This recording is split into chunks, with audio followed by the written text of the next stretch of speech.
ఇటీవల మృతి చెందిన తెదేపా సీనియర్ నాయకుడు AP agro industries development corporation chairman Malaipati Subbanaidu కుటుంబాన్ని మంత్రి నారా లోకేష్ పరామర్శించారు. ఆయన చిత్రపటానికి పూలమాల వేసి నివాళులర్పించారు. పార్టీ అండగా ఉంటుందని భరోసా ఇచ్చారు. అంతకుముందు నెల్లూరు జిల్లా కావలి చేరుకున్న లోకేష్ కు ఎమ్మెల్యే వెంకట కృష్ణారెడ్డి పార్టీ నాయకులు ఘన స్వాగతం పలికారు. ముసునూరు టోల్ ప్లాజా నుంచి దగదర్తి వరకు ర్యాలీగా వెళ్లారు. మాలైపాటి కుటుంబాన్ని పరామర్శించిన అనంతరం లోకేష్ మాట్లాడుతూ కార్యకర్తలకు తెదేపా ఎప్పుడూ అండగా ఉంటుందన్నారు. కార్యకర్తల కోసం పార్టీ తరపున 135 కోట్ల సంక్షేమ నిధిని ఏర్పాటు చేశామని, ఫ్యాక్షన్ అడుగుజాడల్లో వెళ్లకుండా పిల్లల్ని చదివిస్తున్నామని, క్రమశిక్షణకు తెదేపా మారుపేరు అని, నేను రాజకీయాల్లోకి వచ్చినప్పటి నుంచి సుబ్బానాయుడుతో మంచి పరిచయం ఉందని ఆయనతో అనుబంధాన్ని గుర్తు చేసుకున్నారు లోకేష్. మీ అందరూ తెలుసు, సుబ్బానాయుడు అన్న మన దగ్గర లేరు, మనందరం కోల్పోయాం. ఒక క్రమశిక్షణ పట్టుదలకి మారుపేరు సుబ్బానాయుడు అన్న. నేను ప్రత్యక్ష రాజకీయాల్లోకి 2013లో వచ్చాను.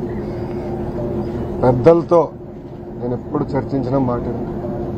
సుబ్బానాయుడు గారితో దగ్గరగా ఉండేవాళ్ళం, నవ్వుతూ మాట్లాడుకునేవాళ్ళం. ఇద్దరికి ఆవేశం కనుక ఇద్దరు రూమ్లో కూర్చొని తిట్టుకునేవాళ్ళం. కానీ ఎప్పుడు జై తెలుగుదేశం అనే ఒకే ఒక పదంతో ముందరికి కాదు. మొన్న క్యాబినెట్ మీటింగ్ పూర్తయింది. అప్పుడే మా మంగళగిరి నియోజకవర్గంలో ఫోన్ చేసి ఇట్లా సుబ్బానాయుడు అందరికి బ్రెయిన్ స్ట్రోక్ వచ్చింది, ఇట్లా ఆసుపత్రిలో చేర్చామని చెప్పిన వెంటనే నేను పరిగెత్తుకుంటూ వెళ్ళి కుటుంబాన్ని కలిశాను. అంతేకాకుండా డాక్టర్లు కూడా చెప్పాం, బెస్ట్ ట్రీట్మెంట్ ఎక్కడుందో తీసుకొద్దాం, సుబ్బానాయుడు గారిని మనం కాపాడుకోవాలని కూడా చెప్తాం జరిగింది. కానీ చాలా బాధాకరమైన విషయం ఏంటంటే ఆయన్ని మనం ఈరోజు కోల్పోయాం. అంతేకాకుండా అది చూసి భానుని కూడా తెలుగుదేశం పార్టీ కోల్పోతాం చాలా చాలా బాధాకరం.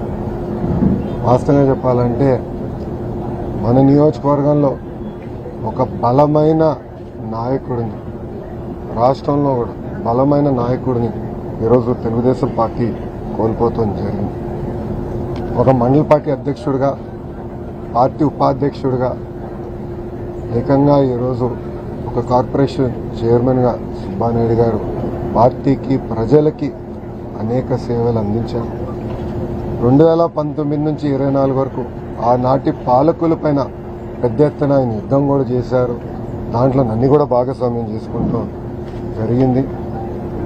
నేను చూశాను, ఆనాడు కరుణాకర్ వాళ్ళ ఇల్లు, ఆ భూమి ఒక వైకాపా నాయకుడి ఇంటికి ఎదురుగా ఉంది, దారి చిన్నగా ఉంది, దారి పెద్దగా ఉంటే బాగుంటుందన్న ఆలోచనతో కరుణాకర్ కుటుంబాన్ని వేధించి కరుణాకరే ఆత్మహత్య చేసుకునే పరిస్థితి తీసుకొచ్చారు గత పాలకులు.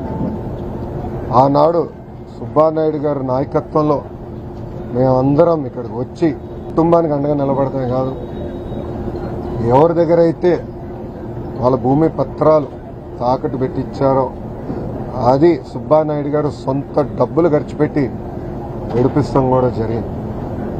దాని తర్వాత మా జాతీయ అధ్యక్షులు వారు, గౌరవ ముఖ్యమంత్రి చంద్రబాబు నాయుడు గారు నియోజకవర్గానికి ఎప్పుడొచ్చినా ఏ కార్యక్రమం చేసినా పెద్ద ఎత్తున జయప్రదం చేసేదానికి ఒక ఇన్ఛార్జ్గా ఆయన చాలా కష్టపడ్డారు.